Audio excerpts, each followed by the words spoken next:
Hello class, I'm Steffen. Did you know that if the Senate and the President do not pass a national defense bill, my wife and I don't get paid? We were often taught the fundamentals of government in our senior year of high school, but the only thing that we had on mind is to go straight home or skip class.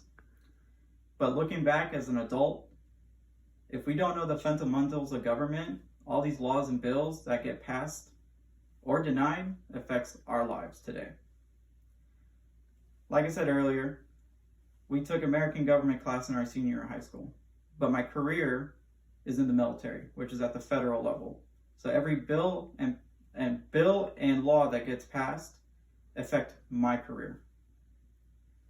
If the American people don't know the fundamentals of the three branches of government, how can you make an educated vote? The three branches of government can get very in-depth, but I'll be just touching on who represents what branch, what kind of powers they have, and what their job is. We will roll into the legislative branch, followed by the executive branch, and then the judicial branch. Starting at the legislative branch, there's a total of 535 members. They make up the largest in persons out of all three branches. It has 100 senators and 435 representatives. It is broken up into two houses, the Senate and the House of Representatives. The Senate will always have two senators from each state, while the 435 in the House are made up with the census every 10 years, which we just took. Their primary job is to make and pass laws or bills. They can confirm or reject presidential nomination, and they can also override presidential vetoes. Speaking of presidents, let's roll into the executive branch.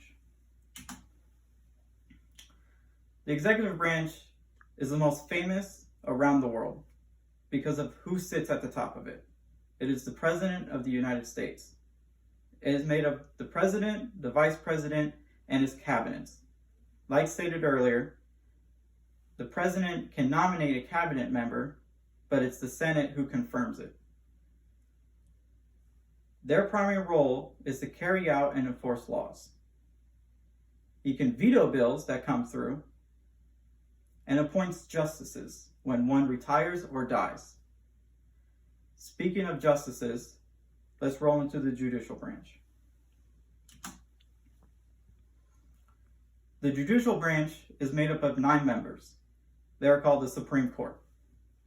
Their job is to interpret the meaning of laws and decide if it's constitutional or not. It starts out at the local level. If they can't decide, it appeals to the state level. If the state can't decide if it's constitutional or not, then it gets appealed to the federal level, where it meets the Supreme Court. But only a few get that face-to-face judgment, while other ones have to submit just the paperwork to see if it's constitutional or not. Now, looking back, we learned what role the legislative branch does, what powers the executive branch has, and how disputes at the lower levels of government at our local county reach the judicial branch and if it's constitutional or not.